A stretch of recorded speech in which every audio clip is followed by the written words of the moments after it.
ఇగమ్మా తీసుకోండి తీసుకోవాలి మీరు తీసుకోవాలా అమ్మ అంకుల్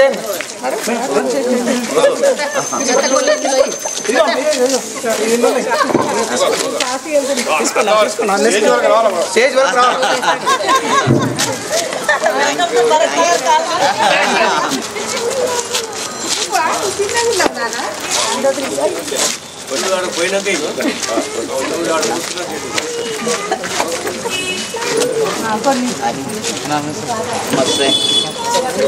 బాబా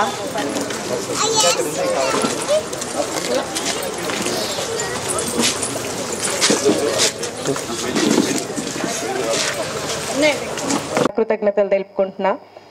మా పదవి అయిపోయినాక కూడా మమ్మల్ని గుర్తుంచుకొని ఇలా మీరు మమ్మల్ని గుర్తుంచుకొని మాకు ఇలా ఆత్మీయంగా సన్మాన సభను ఏర్పాటు చేయడం మాకు చాలా సంతోషంగా ఉంది. మేము గెలిచిన కాడి నుంచి కూడా 5 సంవత్సరాలలో ఏదైతే అన్నగారు చెప్పినట్టు ఇంతకుముందు మౌలిక వసతులు ఏదైతే ఉన్నాయో అవన్నీ మంచినీరు కానీ, డ్రైనేజ్ సమస్య, స్ట్రీట్ లైట్స్, ఇవన్నీ ప్రత్యేకించి అవే సమస్యలు ఉంటాయి ప్రతి కాలనీకి. అవైతే 100% మేము రీచ్ చేసినామని అనుకుంటున్నాము. ఇంకా ఏమన్నా సమస్యలు ఉన్నా కానీ మా పదవి అయిపోయిందనే కాదు, మీరు అన్నట్టుగా ఎప్పుడు మీ ముందే ఉంటాము. 13వ వార్డుకు సంబంధించి ప్రతి కాలనీకి అందుబాటులో ఉంటాము. ఎక్కడో లేము కదా, ఇక్కడే ఉన్నాం. ప్రతి చిన్న సమస్యను మా దగ్గరకు తీసుకొచ్చినా మేము దాన్ని పరిష్కరించేలా చూస్తాము. ఇప్పుడు భరత్ నగర్ కాలనీకి కానీ 13వ వార్డుకు కానీ మాకు ఈ కాంగ్రెస్ పార్టీ నుంచి అవకాశం ఇచ్చినందుకు కాటా శ్రీనన్నకు కూడా ఇంకొకసారి నా కృతజ్ఞతలు తెలుపుకుంటున్నాను. వారు మమ్మల్ని గుర్తించి 13వ వార్డుకు సంబంధించి మమ్మల్ని ఆ రోజు బీఫామ్ ఇవ్వడం వల్ల ఆ రోజు మేము మీ ప్రతి ఒక్క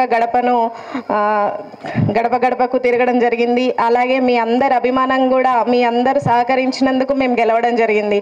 గెలిచినందుకు కూడా మీరు అడిగిన ప్రతి పనులని పూర్తి చేసినామని అనుకుంటున్నాము.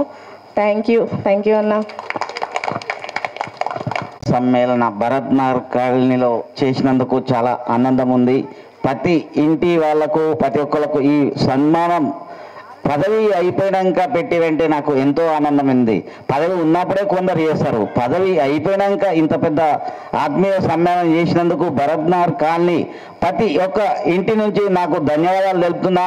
నా ఎంబడొచ్చిన మన లక్ష్మీకాంత్ అన్నకు, ఈశ్వరెడ్డి అన్నకు, మా సుఖారెడ్డి అన్నకు, అందరికీ, మా అప్పారావు అన్నకు అందరికీ నమస్కారం తెలుపుకు. ఈ ఆత్మీయ సమ్మేళన అనేది అప్పుడు కౌన్సిలర్ కాకముందు ఒకసారి కాటా సీనన్న భరత్ నగర్ కాలనీకి వచ్చిండు. భరత్ కాలనీ వచ్చి అప్పుడు మోనన్ననే వాళ్ళ ఇంటి ముంగనే సభ పెట్టిండు. అన్న ఇట్లా అంటే సరే అని ఏది ఫస్ట్ అడుగుడే మోనన్న మన సొసైటీ రూమ్ కావాలన్నా, మేము కూర్చుంటానికి లేదు, ప్లేస్ ఉన్నది కానీ సొసైటీ రూమ్ కట్టిస్తలేరు అన్నారు. సరే అని ఆయన పోతున్నప్పుడు కంపల్సరీ చేపిస్తా, స్లాబ్ వేపిస్తా అని చెప్పిండు సీనన్న. కానీ దాన్ని పూర్తి కంప్లీట్ చేసి మాకు బీఫామ్ ఇచ్చి 13వ వార్డులో నిలబెట్టినప్పుడు భరత్ నగర్లో కంపల్సరీ నీకు మద్దతు పెరుగుతుంది, నువ్వు ఆ పని చేయని చెప్తే కంపల్సరీ నేను ఇదే కాంట్రాక్టర్ బాబాకి ఇచ్చి, బాబానే కాంట్రాక్టర్ మొత్తం గట్టి కంప్లీట్ చేసిండు. దీన్ని కంప్లీట్ చేసినప్పుడు దానివల్ల మన కాలనీకి ఉపయోగం పడ్డది. సొసైటీ రూమ్ అనేది కూనాం, కానీ ప్రతి రోడ్డు అనేది లేకుండే, మట్టి వాళ్ళు కాలి మురాలు పోసుకున్నాడు ఉంటుండే, ఒకతాడ దిగుతుండే ఒకతాడ. ఆ సొసైటీ రూమ్ మొదలు పెట్టినప్పుడు అది ఏదో కాంపిటీషనా ఏదో ఒకటి, కానీ అప్పుడు మోనన్న భరత్ నగర్ కాలనీలా మొత్తం పిలిచి అన్న పలానా రమ్మంటు వాడికి మేము రోడ్ వేస్తామన్నారు. నాకు ఆనందం అనిపించింది. నా సొసైటీ రూమ్ సీనన్న చేసుట్లా, అరే కాలనీకి మొత్తం రోడ్లు అయినాయి, మంచిగా అయింది, సంతోషం. అన్ని వాటర్, స్ట్రీట్ లైట్లు అన్ని చేసినాం అంటే చాలా కాంపిటీషన్ మీద చేపించుకురు. భరత్ నగర్ కాలనీ ఏ రాజకీయ నాయకులతో సంబంధం ఉండదు, అందరూ కావాలంటారు, అందరితో ఉంటారు, అదే సంతోషం ఉండాలి. రాజకీయం ఇవాళ ఉంటాయి, రేపు పోతాయి, కానీ మన వ్యక్తులం అందరం ఈయనే కాలనీలు ఉంటాము, అందరం కలిసిమెట్టుగా ఉండాలని నేను కోరుకుంటున్నా. ఎందుకంటే ఇక్కడ ఏ భరత్ నగర్ గవర్నమెంట్ నుంచి అన్ని వర్కులు అయిపోయినాయి. నాకు అవకాశం ఖాళీ సొసైటీ రూము, ఖాళీ వినాయకుని సెడ్డే ఉన్నది, అది కంప్లీట్ చేసినా నాకు ఆనందం అనిపిస్తుంది. ఇంకా మీ దాని ఏదున్నా నాకు నా దృష్టికి తీసుకురాలన్నా చిన్నదైనా పెద్దదైనా కంపల్సరీ చేసి పెడతా అని నేను అనుకుంటున్నా. ఎందుకంటే ఇక్కడ మన ఒక కుటుంబం లాగా 13 వాళ్ళ 8 కాళ్ళు ఉన్నాయి, ఒక కుటుంబం లాగానే ఉండాము, అందరము కలిసిమెట్టుగా ఉండాలని నా కోరిక. ఈ అవకాశం ఇచ్చిన కాలనీ పెద్దలకు కాలనీ అందరికీ అక్కజనులకు నా యొక్క ధన్యవాదాలు తెలుపు. ఈ అవకాశం ఇచ్చినందుకు నాకు ధన్యవాదాలు. భరత్నార్ కాలనీ వాసులకు, మళ్ళీ వేదికను అలంకరించిన లావణ్య శశిరెడ్డి అన్నగారికి అండ్ సభా అధ్యక్షులందరికీ పేరు పేరున నమస్కారము. మేము ఈ కాలనీకి వచ్చేసి ఆల్మోస్ట్ 10-11 సంవత్సరాలు అవుతుంది. అప్పుడు మాకు రాజకీయం అంటే అసలు ఏం తెలియదు, కాలనీలో కూడా ఏం తెలియదు. అయితే అప్పుడే మనకు కరోనా అనేది ఫస్ట్ టైం మన అందరి జీవితాలలో చాలా భయంకరంగా వచ్చేసింది. మా పక్కింట్లో కరోనా వచ్చేసింది. శశన్నకు ఫోన్ చేయగానే ఇమ్మీడియట్గా పంపించేసి శానిటైజ్ చేశారు. మళ్ళీ గణపతి విషయం, ఇక్కడ ఒకటి డోర్ ఉండేది. అన్న మరి మా కాలనీకి ఇది కమ్యూనిటీ హాల్ డోర్ ఉంది, దీనికి ఒక మండపం చేయాలంటే సరే రామకృష్ణ మోహన్ అన్న రాజేష్ అన్న అంటే షటర్ చేశారు. దాంతోపాటు అడగకుండానే పక్కన ఇది మనకు లైఫ్ లాంగ్ భరత్నార్ కాలనీకి లైఫ్ లాంగ్ అన్నదానంగా ఇది చేశారు. శశన్న నాకు ఉష్క కావాలా, చలో రామకృష్ణ పంపిస్తున్నా. అసలు ఒక్క నిమిషం కూడా అలా ఆలోచించకపోతుండే. ఇదనే కాదు, ఒక శానిటైజరే కాదు, ఒక లైటే కాదు, ఒక రోడ్డే కాదు, ఏదైనా అడుగు నువ్వు. ఈవెన్ నేను చెప్తున్నా కదా, ఇన్ని సంవత్సరాల నుంచి నేను గణపతిని ఇక్కడ కాలనీలో చేస్తున్నా, మన కాలనీ అందరికి తెలుసు. ఎప్పుడు చిన్నకెళ్ళినా క్యాష్ చేస్తుండే, ఎంతగా ఉండే అంత. ఏదనే కాదు, ఏ హెల్ప్ అడిగినా, ఏ క్షణమైనా, ఏ రాత్రి అయినా అన్న ఇది కావాలంటే సరే పంపించేస్తున్నా. కానీ శశన్న చూడడానికి ఎంత స్మైల్గా ఉన్నా అంత ఒబీడిగా ఉండి కాలనీకి అమీన్పూర్ మొత్తం 13th వార్డులో వాళ్లకు చాలా పేరుంది. వాళ్ళ చేసే పనులకు గౌరవం ఉంది. అలాగే మనము కూడా భరత్నార్ కాలనీ ఎల్లవేళలా జీవితాంతం మనకు రుణపడి ఉంటాము. అన్న మీరు ఇలాగే సేవ చేస్తూ లైఫ్ లాంగ్ ఉండాలి. మీరు ఇంకా ఎన్నెన్నో పదవులు ఆశించాలి, ఎన్నెన్నో పదవికి వెళ్ళాలి. మా కాలనీకి ఇంకా చాలా అభివృద్ధి పనులు చేయాలి. మీకు లైఫ్ లాంగ్ తోడుంటామన్నా. థ్యాంక్ యూ ఈ అవకాశం ఇచ్చిన అందరికీ. క్లాసులందరికీ, నెక్స్ట్ వేదికను అలంకరించినటువంటి లావణ్య శశిధర్ రెడ్డి గారికి నమస్కారం. సో నాకు పెద్దగా ఈ కాలనీ గురించి అంటే నేను వర్కింగ్ ఉమెన్ కాబట్టి ఎక్కువగా ఇన్వాల్వ్ అవ్వలేదు. బట్ ఎప్పుడు చూసినా నేను ఆఫీస్ నుంచి వచ్చేటప్పుడు కానీ వెళ్ళేటప్పుడు కానీ శశిరెడ్డి గారు మాత్రము ఎక్కడన్నా ఏదైనా రోడ్ రిపేర్ కానీ ఏదైనా ఉందంటే ఆయన మాత్రం కనిపిస్తారు. సో లీడర్ అనే వాళ్ళు మనం చేసే పనులను బట్టే లీడర్ అంటారు. సో మన పను మనం చేసుకుంటూ పోతే మనకు కావాల్సిన అవకాశాలన్నీ మనకు వస్తాయి. సో పనిని బట్టే మనం ఫలితం ఆశించాలి. కాబట్టి ఆయన చేసిన అభివృద్ధి ఆయనకు ఖచ్చితంగా ఫ్యూచర్లో మంచి పదవులు తీసుకొస్తుందని నేను ఆశిస్తున్నాను. So thank you. అందరికీ కృతజ్ఞతలు. అన్న కెపాసిటీ ఏందో నాకు తెలియదు ఇప్పటివరకు, బట్ మొన్న నాకు తెలిసిందన్న కాబట్టి తెలుసు. కాకపోతే నేను ఎక్కువ ఇన్వాల్వ్ అయ్యేదని కాదు. సో అప్పుడు అర్థమైంది పాలిటిక్స్లో ఉంటే ఇంత వాల్యూ ఉంటుందా, మనం అంటే ప్రజలకు ఈ రకంగా చేయొచ్చా. ఇది కూడా ఒక వన్ టైప్ ఆఫ్ సేవనే అన్న. అందరికీ అంటే మనం అన్నీ వెళ్ళి చెప్పలేము. సో కాలనీలో ఒక నాయకుడిని మనం ఎన్నుకొని ఆ నాయకుడి ద్వారా మన పనులను చేసుకోవచ్చు. థ్యాంక్ యూ అన్న. కాలనీ వాసులందరికీ నమస్కారాలు. అలాగే వేదికను అలంకరించిన శశిధర్ లావణ్య అన్నయ్య గారికి కూడా కృతజ్ఞతలు. నేను ఫస్ట్ మెడికల్ షాప్లో మేము వర్క్ చేసేవాళ్ళం ఇద్దరం, నేను మా ఆయన.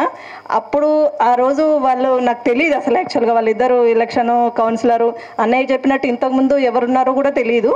బట్ ఆ రోజు అన్నయ్యను మేడం గారు ఇద్దరు వచ్చి ఎంత ఒబీడియంట్గా ఎట్లా ఉన్నారో ఇప్పటి వరకు కూడా అదే ఒబీడియంట్, అదే ట్రూ లీడర్షిప్. అసలు ఇప్పటి వరకు వాళ్ళని ఎప్పుడు నేను ఒక లీడర్ క్వాలిటీస్ ఏంటంటే ఫస్ట్ తను ఉండాలి, నెక్స్ట్ వాళ్ళ సపోర్టర్స్ ఉండాలి. కానీ ఇప్పట్లో ఉన్న పాలిటిక్స్ ఏంటంటే ఫస్ట్ తన ముందు ఉన్న వాళ్ళని నూకేయడం, తను సేఫ్గా ఉండడం, అలాంటి క్వాలిటీస్ నేను ఏ రోజు చూడలేదు. వాళ్ళిద్దరిలో ఎక్కడ కలిసినా కానీ అమ్మ బాగున్నారా, నమస్తే అమ్మ. అసలు మనకి ఈ రోజులలో క్యాష్ ఉంటేనే రెస్పెక్ట్, లేదంటే లేదు. కానీ సార్ అలా కాదు, మేడం అలా కాదు. ఎక్కడ ఎక్కడికి వెళ్ళినా వాళ్ళు మరి పూర్ కాదు, క్యాష్ అని కాదు, వాళ్ళు మనకి ఎంత రెస్పెక్ట్ ఇస్తున్నారంటే అది మన క్రెడిట్ కాదు, అది వాళ్ళ క్రెడిట్. థ్యాంక్ యూ, కృతజ్ఞతలు అన్నయ్య. ఎంత మంచి కార్యక్రమం చేసినా రాళ్ళు పడడం సహజం. మీరు చేసినటువంటి కార్యక్రమాలు దీంతో ఆగకుండా ఇంతమూలు మా రాజేష్ గారు కానీ మోహన్ అన్న కానీ ఆశించినటువంటి కౌన్సిలర్ కాకుండా ఇంకా పెద్ద పోస్టులోకి వచ్చి మీ సేవలు మా అందరికి అందించి మా భరత్ నగర్ కాలనీని ఈ చుట్టుపక్కల కాలనీలు ఎక్కడ లేనటువంటి అభివృద్ధి చేస్తూ ఎప్పటికీ మేము మీ వెంటే ఉంటూ మీ వెన్నంటి మీరు చేసేటువంటి కార్యక్రమాల్లో భాగస్వాములం అవుతూ ఉంటామని ఈ సందర్భంగా తెలియజేస్తున్నా. ఎందుకంటే మీరు ఇంత మూలంగా అన్నారు, చాలు దీంతోనే తృప్తి పడతాను అనుకున్నారు. కానీ కాదు సార్, మేము మిమ్మల్ని ఉన్నత స్థానంలో చూడాలనుకుంటున్నాం. ఎందుకంటే డేగా అనేది వయసు 70 సంవత్సరాలు. ఒక డేగా 30 సంవత్సరాలు కాగానే దాని ముక్కు బీక్ వంగిపోతుంది మొత్తం. ఎందుకంటే అది ఒక కోడి పిల్లని కానీ దాన్ని క్యాచ్ చేయలేకపోతుంది. ఒక 30 సంవత్సరాల తర్వాత అది దాని గోర్లు పెరిగిపోతాయి, దాని రెక్కల్లో బలం తగ్గిపోతుంది. ఎందుకంటే ఈకలు పెరిగిపోతాయి కనుక అది ఏం చేస్తుందంటే ఒక 150 రోజులు ఉపవాసం ఉంటుంది, ఇంచుమించు 5 నెలలు. అన్నోన్ ప్లేస్కి వెళ్ళిపోయి దాని ముక్కును ఒక రాయికేసి కొట్టుకుంటుంది. మొత్తం రక్తం గారుతుంటుంది, అయినా చెలించదు. మొత్తం పాత బీక్ పోయిన తర్వాత కొత్త ముక్కు వచ్చే వరకు అట్లే ఉంటుంది. ఆ కొత్త ముక్కు వచ్చిన తర్వాత దాన్ని కాలి వేర్లకున్న గోరను కట్ చేస్తుంది ముక్కుతోని. కొత్త ముక్కు వచ్చేసింది. కాలి గోర్లు వచ్చిన తర్వాత ఏవైతే తన శక్తికి ఆపుతున్నాయో రెక్కలు, ఆ రెక్కలకున్న ఈకలు, పాత ఈకలన్నీ తీసేస్తుంది. రక్తం ఓడుతుంటుంది కానీ తీసేస్తుంది. అప్పుడు మళ్ళీ ఇంతకు మొదలు ఏ విధంగా ఉందో డేగా 10-15 సంవత్సరాల కిందట ఏ విధంగా ఉందో డేగా ఆ విధంగా తయారయ్యి మళ్ళీ తన వేటకు బయలుదేరుతుంది.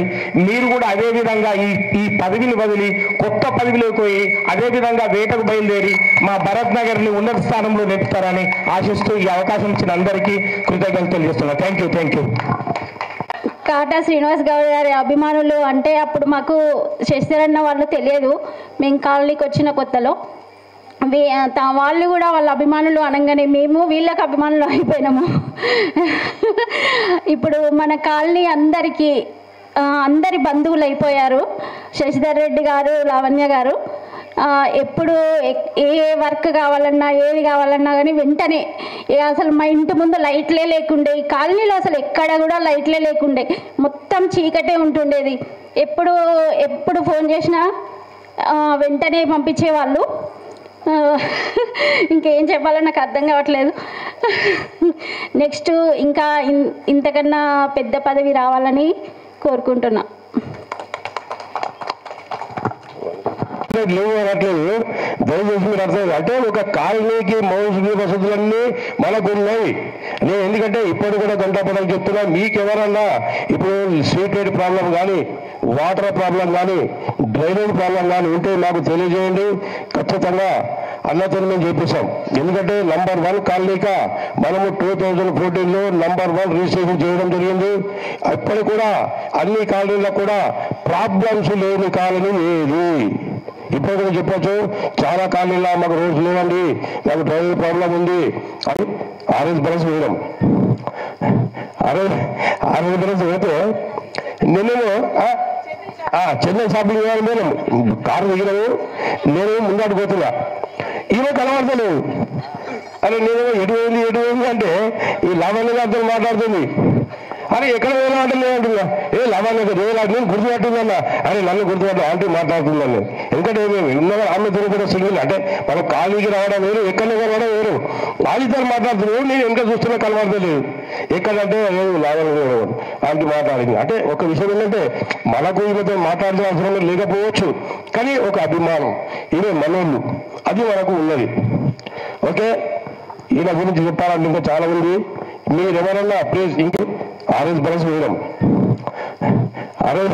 ఆరెంజ్ బరస్ పోతే నేనేమో చెన్నై షాపింగ్ నేను కారు దిగినాము నేను ముందాడు పోతున్నా ఈమె కనబడతలేదు అరే నేనేమో ఎటు పోయింది అంటే ఈ లావణ్య గారితో మాట్లాడుతుంది అని ఎక్కడ వేరే అంటే లేదంటున్నా లవణ్య నేను గుర్తుపట్టిందన్నా అని నన్ను గుర్తుపట్టు ఆంటీ మాట్లాడుతుందని నేను ఎందుకంటే ఉన్నగా ఆమె కూడా సింగిల్ అంటే మన కాలేజీకి రావడం వేరు ఎక్కడ రావడం వేరు వాళ్ళిద్దరు మాట్లాడుతున్నారు నేను ఇంకా చూస్తున్నా కనబడతలేదు ఎక్కడంటే లావణ్య ఆంటీ మాట్లాడింది అంటే ఒక విషయం ఏంటంటే మనకు ఈమెతో మాట్లాడిన అవసరం లేకపోవచ్చు కానీ ఒక అభిమానం ఈమె మనోళ్ళు అది మనకు ఉన్నది ఓకే ఈయన గురించి చెప్పాలంటే ఇంకా చాలా ఉంది మీరు ఎవరన్నా ప్లీజ్